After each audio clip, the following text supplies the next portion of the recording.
Welcome to Valencia. We're here on a pretty amazing day. I mean, we left London yesterday, freezing cold, raining, miserable as hell. So everyone now hates me. So I've been posting pictures on Facebook of this scene round about us. We've come to an amazing track with amazing weather, and we're going to ride what should be a pretty amazing bike as well, actually. It's Ducati's new Panigale V4. Now they've taken a bit of time over this. This is their first mass production V4, if you like. They had the Desmo Sedici, which is a MotoGP replica for the road, a few years back, but that was, you know, the man in the street could not buy that, whereas you could just about buy one of these. They've based it on the Desmo Sedici engine, but they've made it an 1100, which sounds a bit like cheating to start with, if you think. But what they've actually done is they said, look, we want to keep the V-twin feel of Ducatis, like the old Panigale.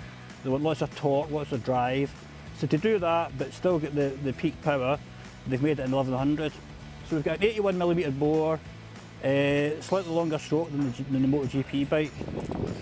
And we're about to see what it's going to be like.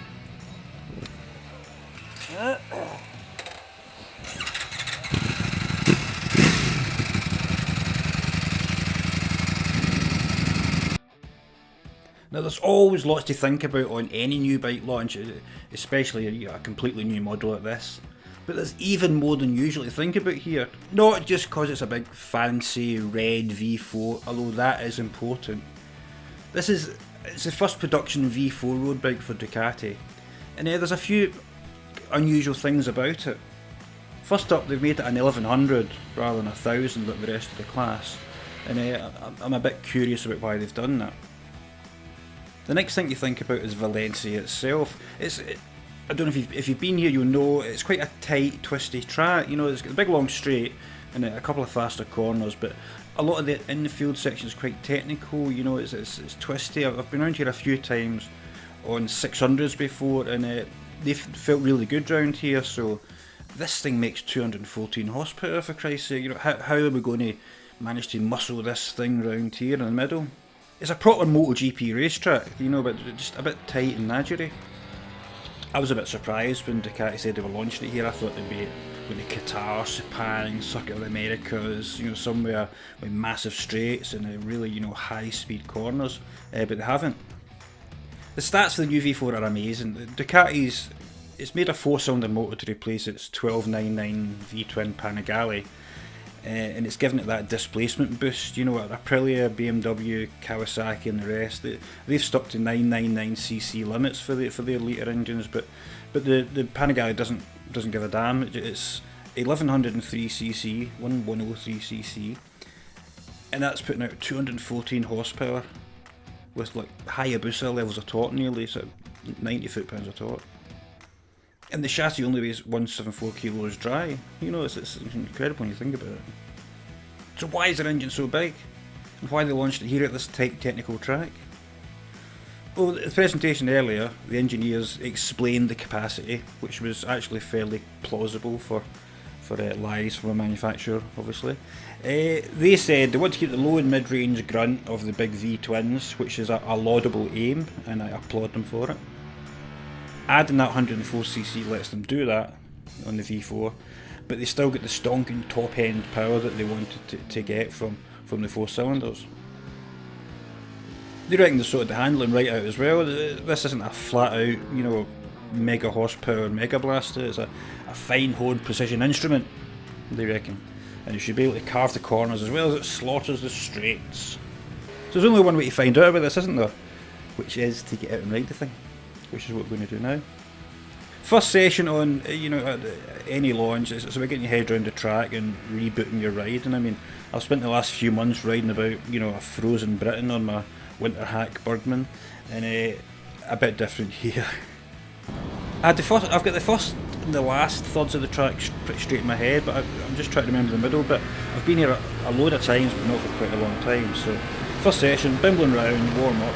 And the Panigale feels really forgiving underneath me. The Öhlins electronic suspension is compliant, it's plush, you know, it even feels a little bit soft at times. The riding position's spot on for me. The new coloured dash is amazing, beautifully clear and well laid out. If you see it at the shows, you'll know just how fancy it is. I've got the track layouts firmer in my head now, and I can start to think more and more about the bike. And it's all good news. I mean, the engine's got lots of attention, obviously. You know, how does it feel when you open it up? And really special, you know, there's definitely the feel of a V-twin low down, the extra capacity, and the firing order, they call it twin pulse. It makes it feel more like two big cylinders firing each time rather than four individual little ones. It's got a real character all of its own. You know, the revs rise, you have to force yourself not to change up too early because, you know, you feel as if it's giving you all the grunt now and you should change up. But hang on up towards the peak power at 13,000 RPM. You get a massive barking, howling, yo! It's really, really incredible. You can't pay too much attention to the noise right enough because it pulls a train and you really have to steel your upper body against the muscle ripping acceleration. It's not scary though. You feel really in control.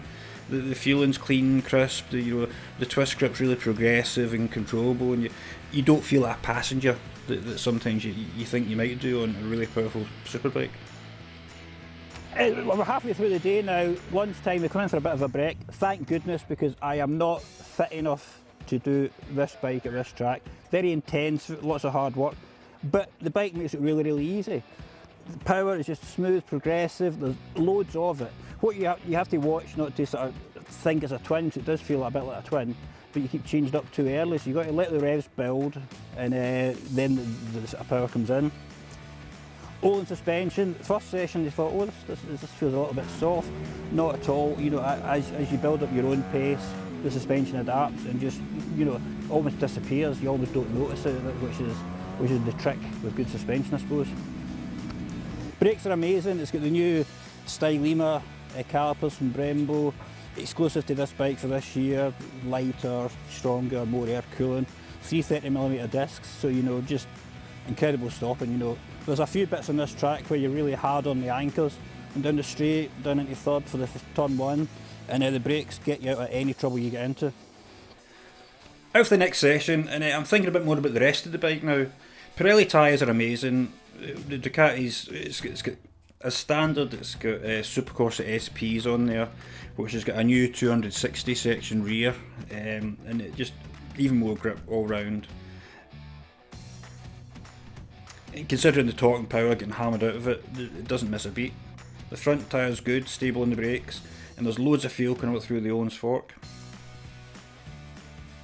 Of course, in some ways, some of this should be moot since we've got a Bundesliga level electronics suite looking after us today. Ducati's got the latest in cornering ABS, traction control, anti-wheelie, semi-active suspension, the business. Everything's all buzzing away, and the little ECU under the seat ready to step in should you need it. The last corner of Valencia in particular is tailor-made for an old school liter bike high side. You know, you're learning over a long time. You want to get round there, you're tempted just to put a little bit more gas in, and once or twice you think, oh, this could go wrong, but it doesn't. As the day wears on, I'm having a proper ball, obviously, but there's one more treat in store. Ducati's brought along an accessorised bike, a V4S, same as the other ones we've ridden, but it's got the official titanium brace, a Krapovich exhaust system on it. This thing costs $3,500 plus VAT, so not a cheap option, but it does give you an extra 12 horsepower, which is not an easy thing to find when you've got 214 already. And it also cuts 7 kilos of mass compared to the standard exhaust with road silencing and catalysts and all that stuff on it. The best bit is that they've put some Pirelli SC1 superbike slicks on there as well. Ooh. I'm out on the accessory bike for the last session, so I'm as dialed in today as I'm going to be, probably.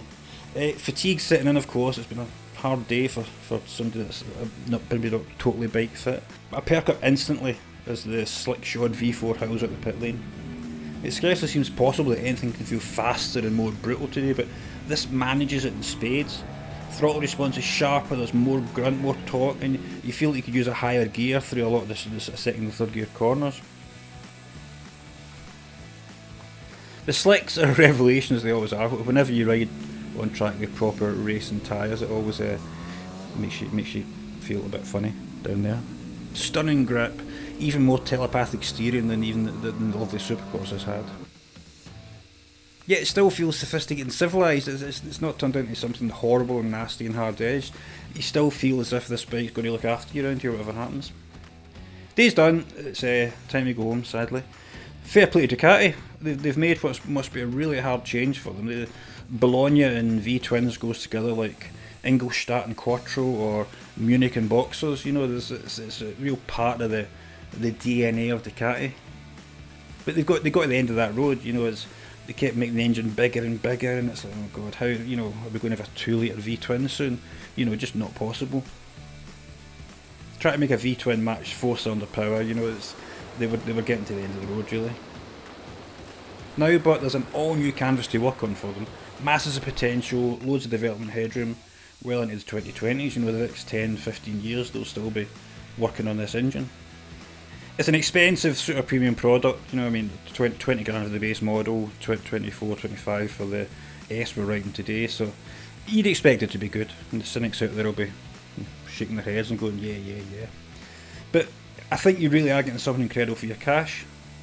It's another level in terms of sort of superbike performance on track, you know, really has moved things on massively. I just can't wait to see what it's like tested back to back with the rest of the class.